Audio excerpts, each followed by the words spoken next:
Welcome to Quick Hits, a JFK assassination news and notes podcast with your hosts, Rob Clark and Doug Campbell.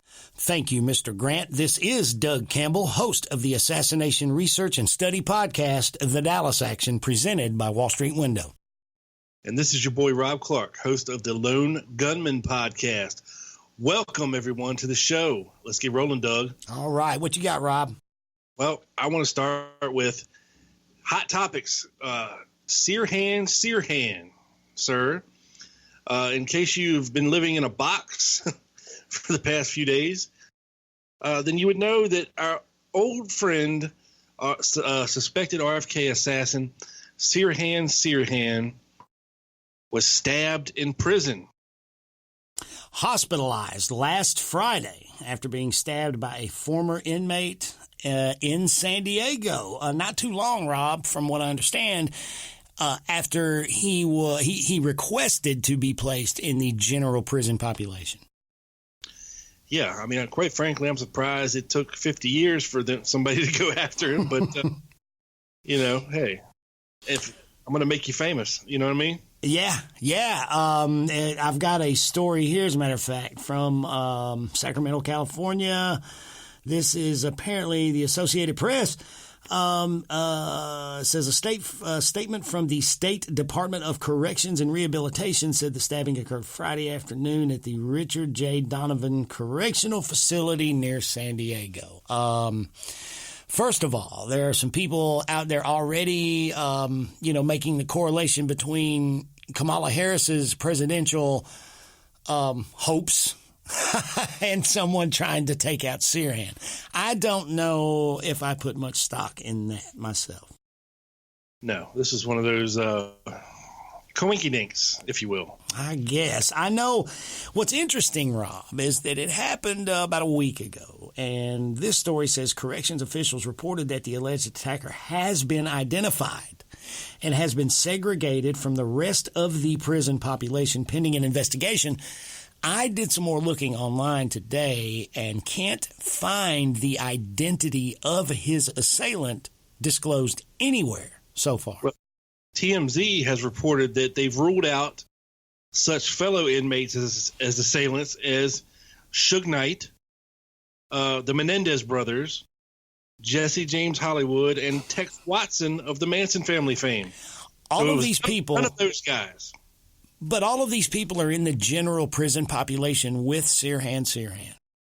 Hey, apparently so. The Menendez brothers. Wow. And Suge Knight. Right. Suge Knight. My money's on Suge.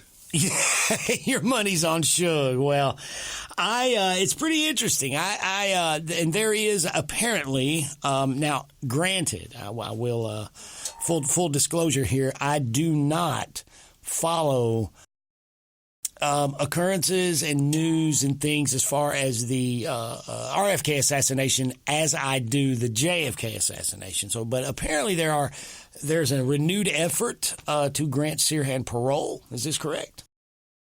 Yeah, I think he's 75 years old now. Yeah. And like, there's several people, including Robert F. Kennedy Jr., who wants to see him paroled at this point. I mean, it's been 51 years. So, he's probably gonna die in prison. At this point, getting out would probably kill him. But yeah, poor Sirhan. What apparently happened was he was walking out in the yard, and another inmate walked up behind him and slashed him across the left side of his neck with a blade of some sort, just below the ear. And apparently he lost a lot of blood in the attack and didn't go after the guy, not because he couldn't kick his ass, but because he thought he might bleed out. Apparently, he was taken to the hospital, released, and sent back to prison 24 hours later. So, well, it must not have been more superficial, these wounds. 24 hours later, he's back in the general population.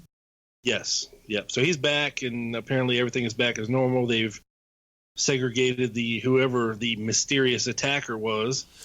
and we'll deal with him accordingly. Yeah, I find that interesting that almost a week later there's been no disclosure of the identity of the attacker. That's about the only thing I find a little bit funny about this entire story. Yeah, it makes you raise the eyebrow a little bit, Yep, that part does. But as far as my opinion is, as far as any sort of deep state or the continuation of an assassination conspiracy, this being a part of that, somebody trying to eliminate Sirhan, they have had decades to eliminate Sirhan if they wished. This is probably just random. There's probably, I would say, about a 99.9999% chance that this is not a conspiratorial act, that this is simply another instance of maximum security penitentiary prison yard violence, and that's it. Yeah, and anybody that's looked into the RFK case at all has probably come away with the conclusion that he was some kind of a brainwashed, hypnotized, poor, used bastard. I mean, because, there's a reason that this case is not as popular as JFK is, because most people can agree that something funny was going on here. Yeah. And, yes. The autopsy results from Thomas Noguchi said he was shot from behind and Sirhan was in front of him. There was more than 8 bullets shot in that room, and all kinds of other stuff that just point to something else being up. And Sirhan being the hapless patsy. So that's that. I think most people agree to that. That's why it's not as important. Well, I shouldn't say important, but not as much discussion on the RFK assassination as opposed to the JFK assassination. Right. Unlike Lee Oswald, there is no question that Sirhan discharged a firearm multiple times that night. No question. No, I mean, right. They should have, whacked him back in the day if they were going to do it right. But I guess he's lasted these 51 years and now he's 75 years old. And, people like Paul Schrade, RFK Jr. want this guy to get paroled and get out. But like I said, at this point, I mean, what's the difference? What's the difference? But then again, if he is innocent, he deserves to be recognized as such, but that hasn't happened yet. Right. Conclusively. Exactly. Conclusively. So there we go. That was an item of big news in the world of assassination research last week. Another one, Rob. We lost a very prominent person in the assassination narrative. The closest living witness to the murder of accused JFK assassin Lee Oswald by Jack Ruby, Dallas Police Department's James Lavelle, passed away recently at the age of 99. Yeah, very sad. I mean, he was caught in the iconic pictures that we see where Ruby's shooting Oswald. He's got his hand in Oswald's front of his pants, and he's kind of leaning back because he's caught by surprise. And then he starts wrestling Jack Ruby down to the ground and trying to get the gun away, Yeah. It probably prevented Ruby from shooting again. Not that I don't know if he was going to or not, but, one wouldn't think, one gut shot's going to kill somebody. But, apparently he had something right down there. James Lavelle, what an iconic photograph. Him handcuffed to Oswald there. In preparation for this, I watched a couple of interviews with him on YouTube, one especially done with William Matson Law. And I'm like you, man. I don't hold any ill will toward Mr. Lavelle. There are those that would swear he is part of the conspiracy, but I liken that to the people that swear that John Connolly is part of the conspiracy. If John Connolly knew that people were going to be hurling high-powered rifle fire into that car, I doubt very seriously he would have gotten in that car with the mother of his children, Yeah. And same goes with Mr. Lavelle. I doubt very seriously that Mr. Lavelle would agree to be handcuffed to Lee Oswald if he knew somebody was going to come charging out of the crowd firing a handgun in their direction. I find that very hard to believe. Right. And a lot of the vitriol towards Mr. Lavelle doesn't come just because of that iconic moment, but because throughout the years he's maintained that Oswald was a sole assassin, and that's his belief. And That's what, from talking to him and being present at the interrogation and stuff like this, that he's formed his own opinion. And even a show I did recently on the Lone Gunman, when I was talking to Sean DeGrilla about his book Malcontent, he included a lot of stuff from James Lavelle, including his own personal notebook that's never been before published except in Sean DeGrilla's, which that alone is worth the price of admission, to see his thoughts on everything. But by all means that I've heard, that James Lavelle was a very nice man, that he would talk to anybody about the case, autograph pictures. But like you said, I don't think anything sinister about the guy. It's just, some people didn't like him because of his beliefs that Oswald was guilty. Yep. And, he, by all accounts, Mr. Lavelle was always very open and very gracious to people in the research community, researchers who reached out to him for interviews, wanted to ask him to recount his tale for the 10,000th time. Apparently right up till the end, he was very receptive and always had a reputation as being kind and considerate and nice and patient in answering questions from people in the research community. Yeah, for sure. And everybody I've talked to, I've talked to a lot of people on my show that considered him a friend, had many conversations with him. He was always a gracious host. Nothing but good things to say about the man, and he lived a long, good life. Look, 99 years is a good, long life to have all your faculties about you, to be able to walk, to be able to talk, to be able to remember. So rest in peace, James Lavelle. You will be missed. And to everybody out there that's speaking ill of him, just get a life, people. Stop it. Please stop it. Absolutely. Please. So there you go. We lose another one. Another witness to history. James Lavelle passes away at the age of 99. Yeah. And, I took a break from social media for a good year and a half. And that includes Facebook, Twitter, everything else. Now I'm back on it all. Yes, you are. And I see why I left. Because Amen. There's a lot of nasty comments out there about this poor man. And, he was loved by a lot of people, had a great big family in Dallas and throughout the country. And, at 99, he was visiting his family members in Colorado. That's crazy that he was in that good of shape at that age, and he just happened to fall the wrong way and complications and this and that. It happens. But to see some of this stuff, people post, it just makes you sick sometimes. Yeah. James Lavelle was a Mossad agent, all this kind of nonsense. Yeah. Ridiculous. Stop it, people. Stop it. So let's get into some things. Now, this is good. This show we're doing, Doug, is kind of a quick hits. That's why it's called Quick Hits. That's right, people. Pay attention. And some of the things that I'm going to be throwing in here on this show is some stuff from Facebook groups. And I'm going to make you famous on this show. That's what this show's for, not the other ones. We'll make you famous. And it gives us good things, good fodder to talk about. What are people talking about these days about the assassination? Well, I'll give you an example. Give me an example, Rob, please. And I will be nice, and I won't say who posted it, and I won't say where they posted it. But you'll tell me privately later. Yes. Okay, thank you. Somebody posted this comment. Why would Lee Harvey Oswald have motive to assassinate Kennedy? Now, we rehash several things in Facebook groups and things get talked about to the nth degree. You can only talk so much about the Zapruder film. Did the limo stop? How many shots were fired? We can argue all day about stuff. Yes. Right? Yes. So one of the things we've always argued about is what was Lee Harvey Oswald's motive to assassinate Kennedy if he did? Correct? I'm sure you have a take on that.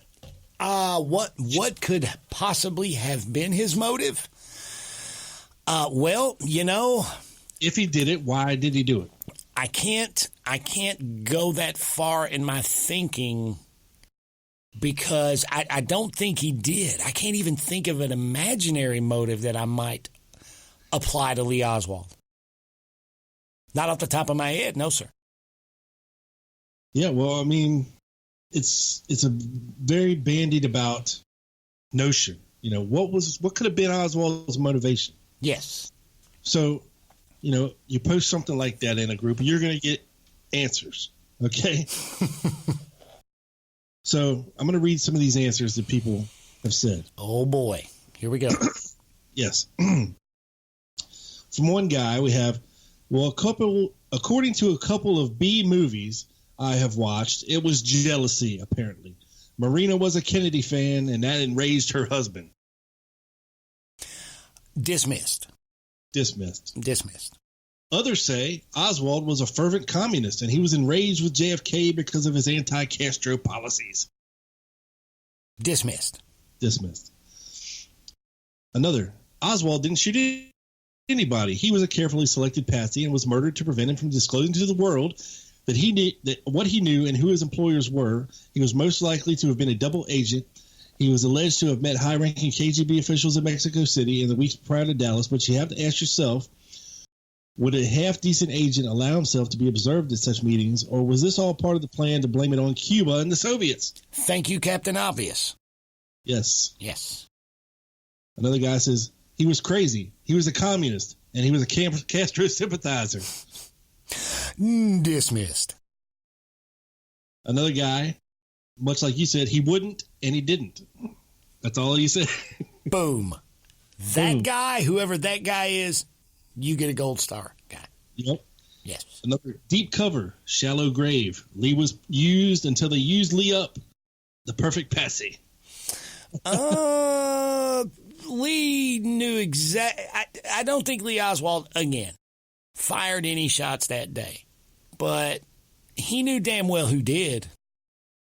And he let himself get put in that situation. And I believe that whatever the situation may have been, whether Lee Oswald was actually someone's man inside the plot or whatever it may have been, he knew what he was getting himself into. He just didn't know it was going to happen and go down like it did. That's my opinion.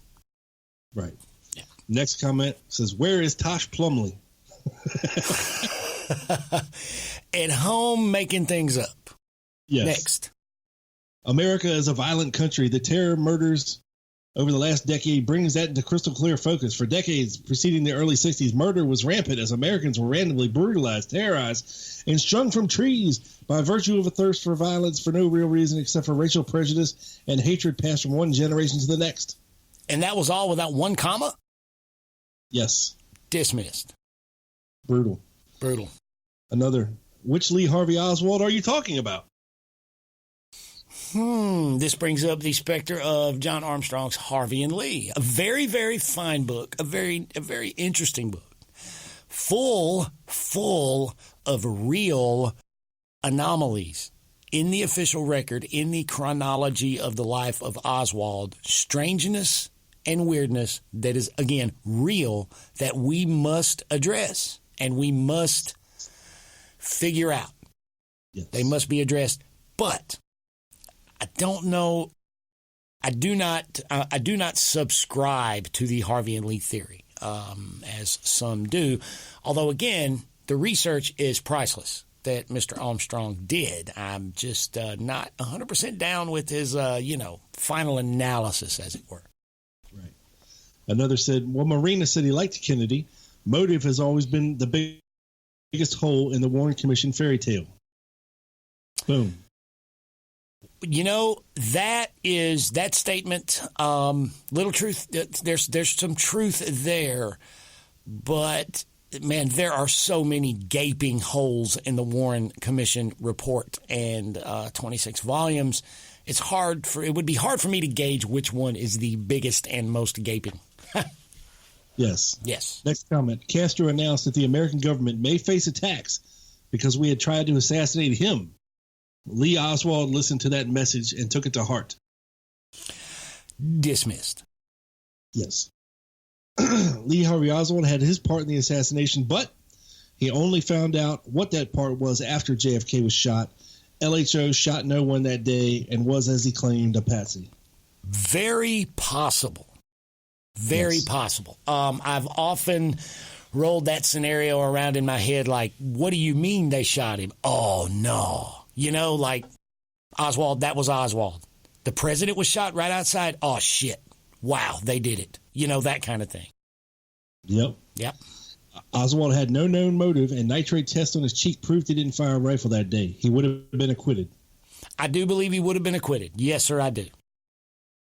Yes, sir. Another guy says he did not shoot at all. Oh, I'm sorry, he did not shot at all. Oh. You know how the English is around here. Okay. According to Judith Baker, they told Oswald that he was a member of a team that was trying to prevent the assassination in Dallas.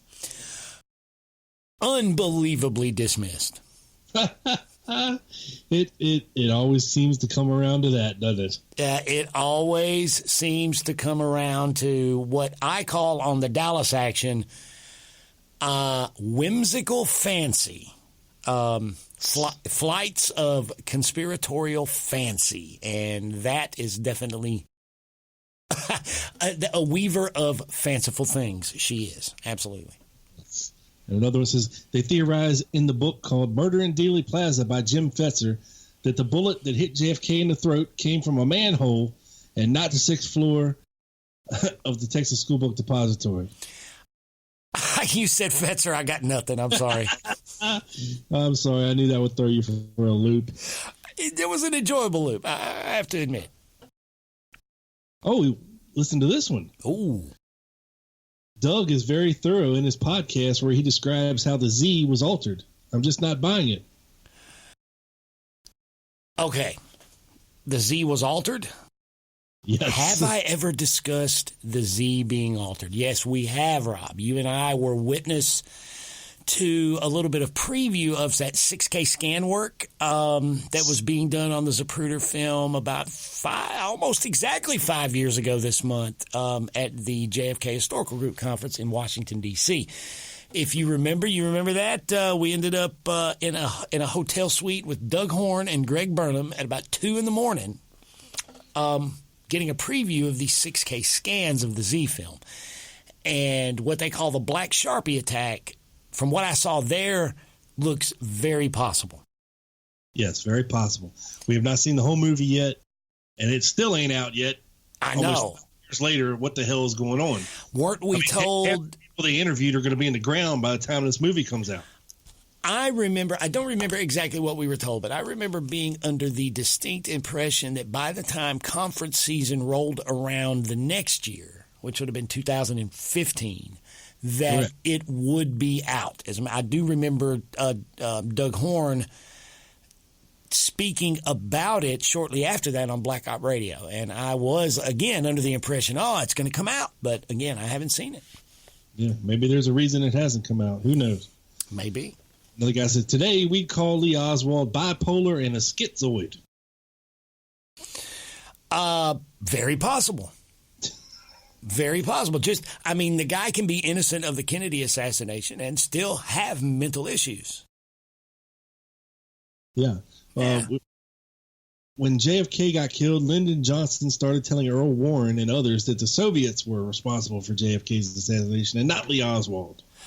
He was telling a couple of different tales. Absolutely. I don't know that he told Warren. Here's the thing. The quote is that he told Warren about a certain incident with Oswald in Mexico City, right? I think, and we're going to talk about this on an upcoming show of the Dallas Action, the tape, the transcript of the conversation between Lyndon Johnson and J. Edgar Hoover on the 23rd, where Hoover tells Lyndon Johnson, look, we have the tape of this man in Mexico City, and the voice is not this guy Oswald, right? Right.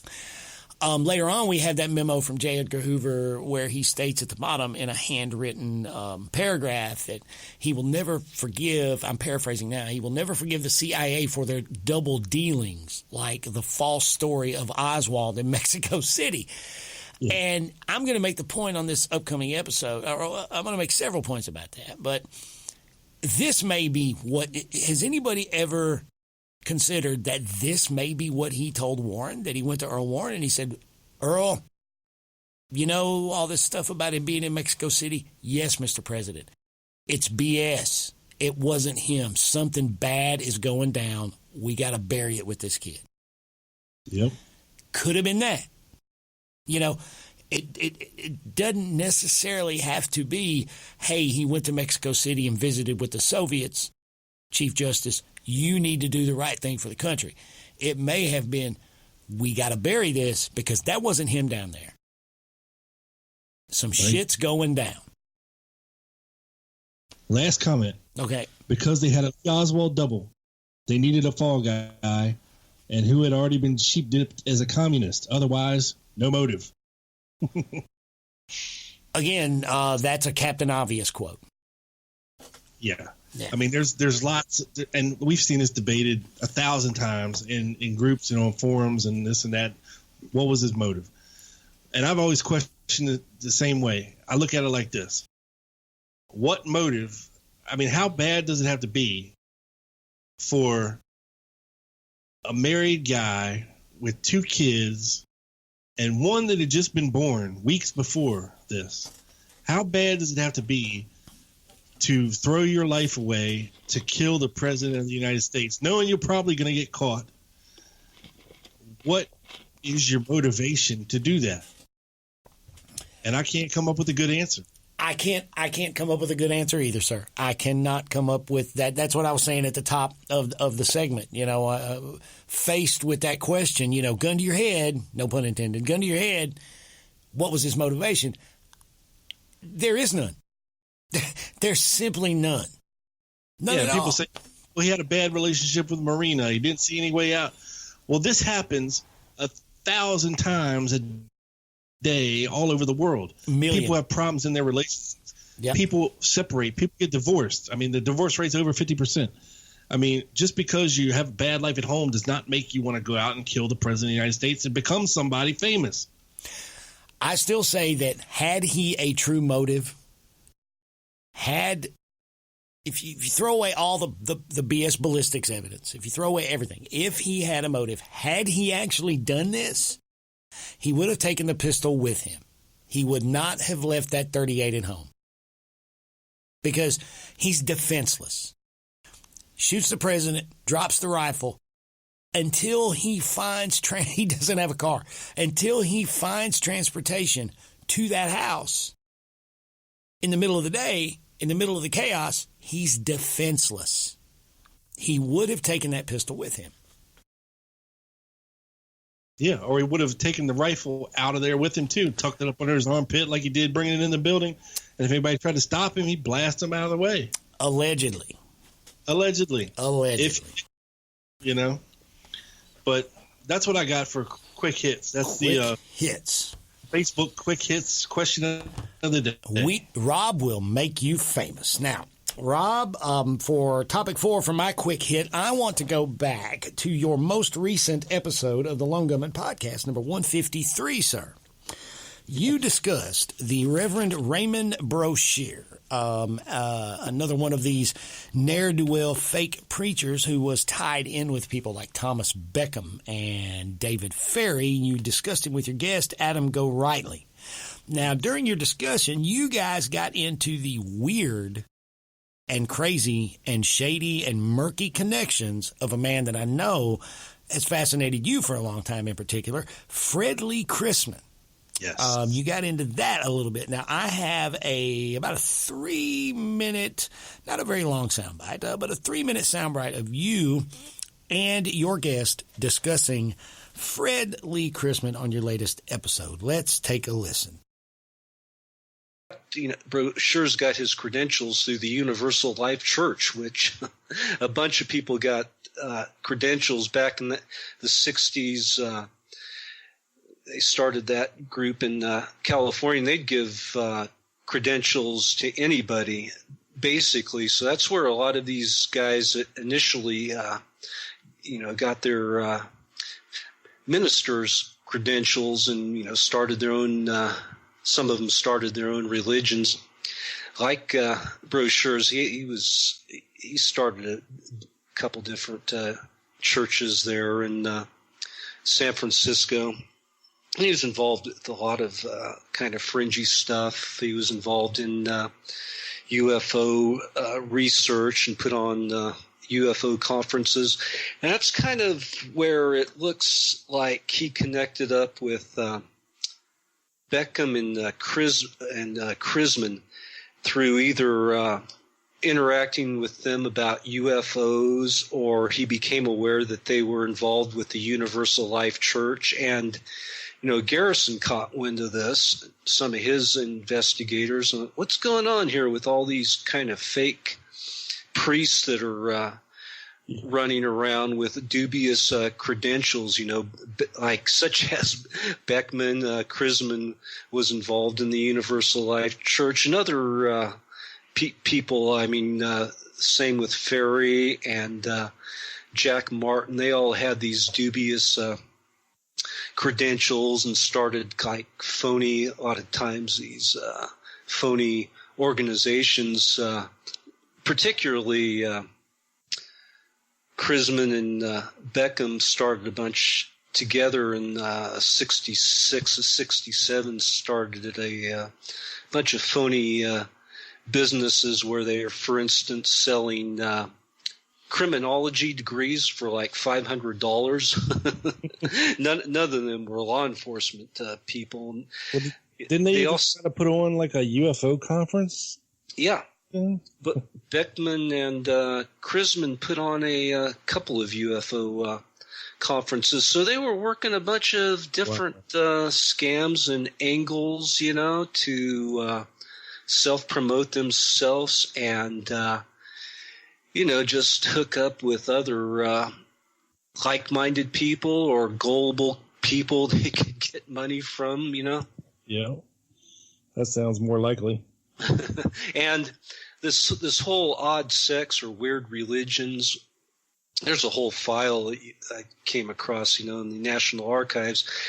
The conspiracy researcher Peter Levinda in recent years kind of picked up with that, what he called these wandering bishops. I'm sure you're familiar with that whole thing, that all these guys, Chrisman and Beckman and Brochures and Martin and Ferry, they were all basically these spooky intelligence agency associated assassins using, clerical robes to disguise their true activities.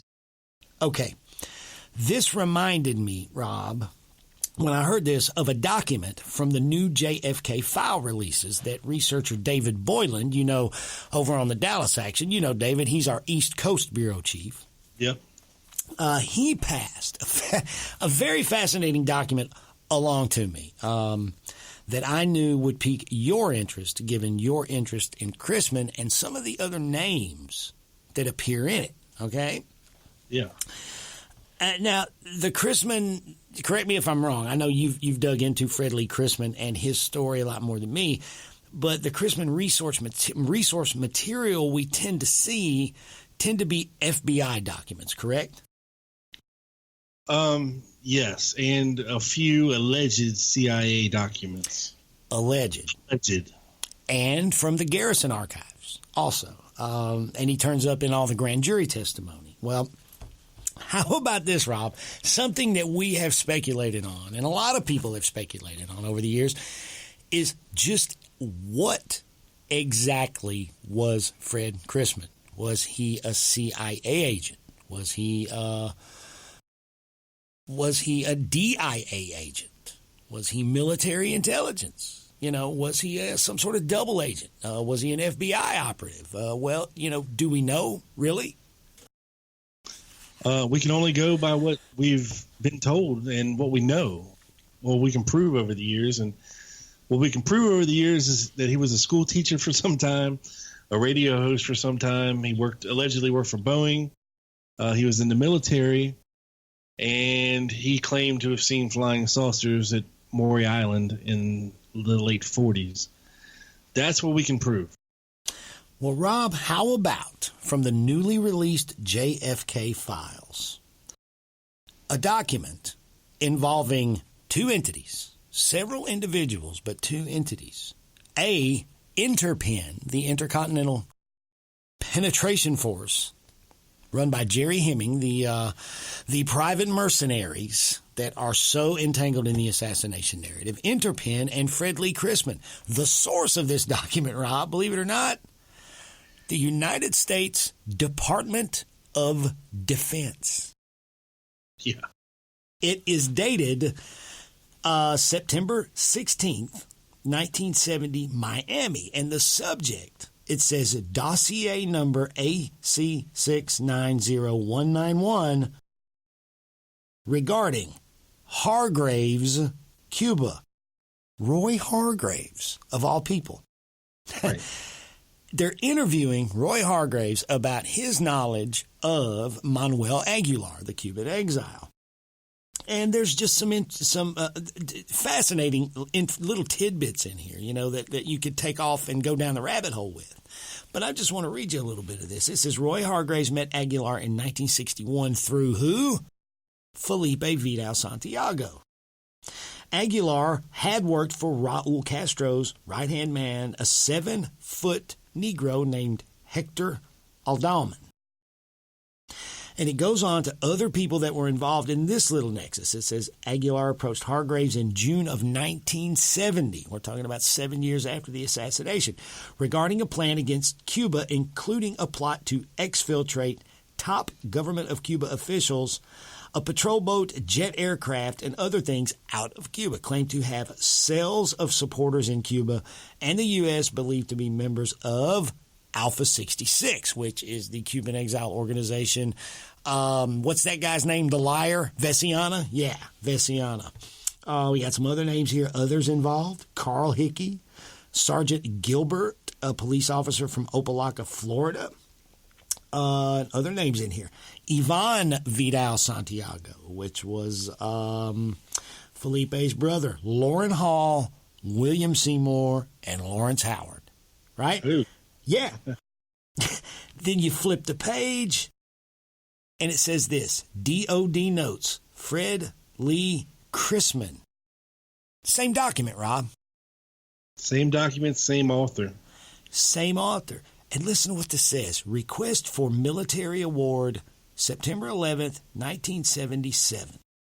Service. It's his entire service record. 26 May 42 to 19 February 46, he was Army Air Force. Then he went back in the Air Force and served from May of 51 to February of 53. But it also shows him being Army from February 46 to April of 51, and again showing him in the Army. This is two different stints in the Army that overlap. I don't understand. From 1951 to 1953. The guy literally, he did 4 different stints in the United States Air Force and the Army Air Force. Did you know that? 4 different stints in the military. I did not know that. Well, the Army Air Force, the Air Force was part of the Army for a long time. So really, if you count that as one sort of branch, the Army Air Force, it's 3 different branches of the Army. Get this, dude. Says date of death, 12/10/75, 2 dependents. World War II. These are the medals that Fred Lee Chrisman won. The Distinguished Flying Cross, Air Medal, 1 oak leaf cluster, Purple Heart 3 times.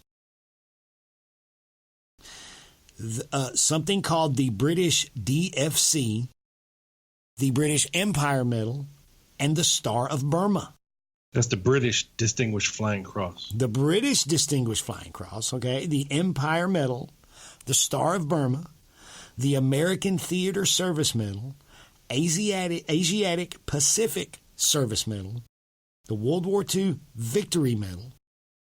And get this, during Korea, the Distinguished Flying Cross, the Korean one, another Air Medal, another Purple Heart, United Nations Service Medal, and the Army Occupation Medal of Japan. Highly decorated United States veteran was Fred Lee Chrisman. And interesting here, in one of the last comments on here, it says, Report of separation from armed forces, Army, last civilian employment from 1946 to 1947 was a detective for the state of Washington. Education, he had a BS, a BA, and a master's in education that he earned in 1953. You know what? He had to have earned that from the Air Force because it says BS, BA, MA in education, 19 February 53. If you go back up to his service dates from 1 May 51 till 19 February of 53, he was in the Air Force.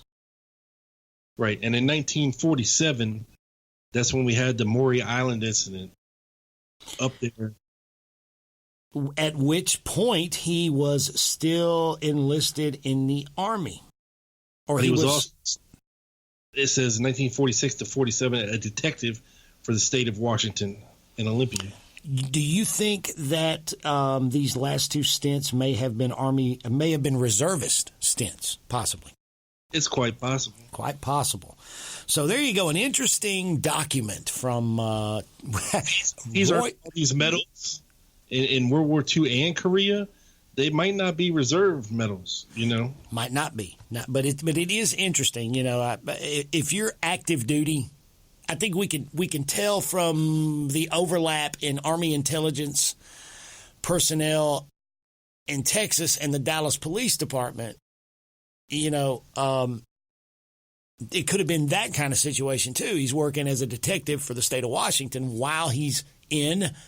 And it's quite obvious now to me he would have to be military intelligence. Right. And the interesting part is back in this time, the early 50s, late 40s, Guy Bannister is working with the FBI, and he is the head of the X-Files division investigating UFOs. Yes. And at the same time, Jim Garrison's up there. Is in the FBI in the state of Washington. And, you know, it's just crazy how all these paths overlap. And they all come back together in 1963 in New Orleans and again in 1967 and 1968 in New Orleans. All these threads interlock again. Yep, and there's some very interesting names on this list, such as Lawrence Howard, Lauren Hall, Roy Hargraves, Felipe Vidal Santiago. And I thought this was interesting, too. At the top of the document, they interviewed Roy Hargraves in the hospital in Hialeah, Florida, convalescing from a ruptured spine. How in the hell do you get a ruptured spine? Well, you know, that would you think that would probably maybe happened on one of these commando missions? Probably, or, you know, I know he was into construction. He could have had a fall on a job site or being a bomb builder. You know, he was a pretty famous, they called him the Mad Bomber. He could have had maybe an explosive accident. Who knows? I would be very interested in knowing that. Alleged ties to Operation Chaos in the late 60s. You know, this was about that time. Who knows? Who knows? If he's still running against Cuba this late in the game, my God.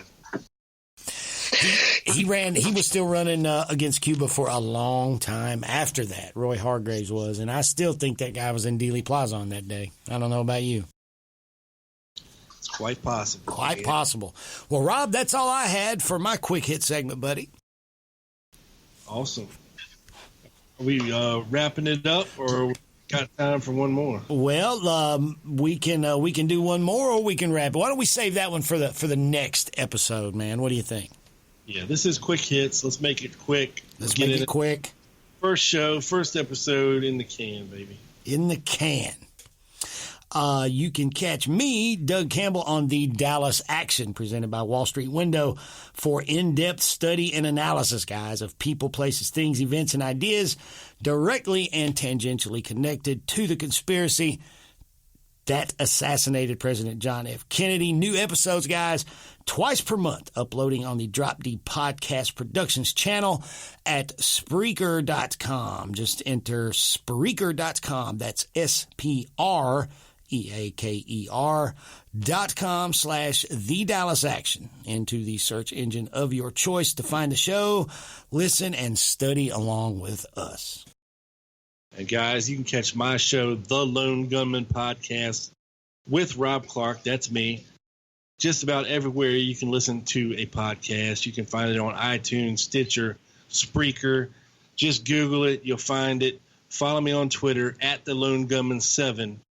That's where I drop all my new episodes first with links back to Spreaker.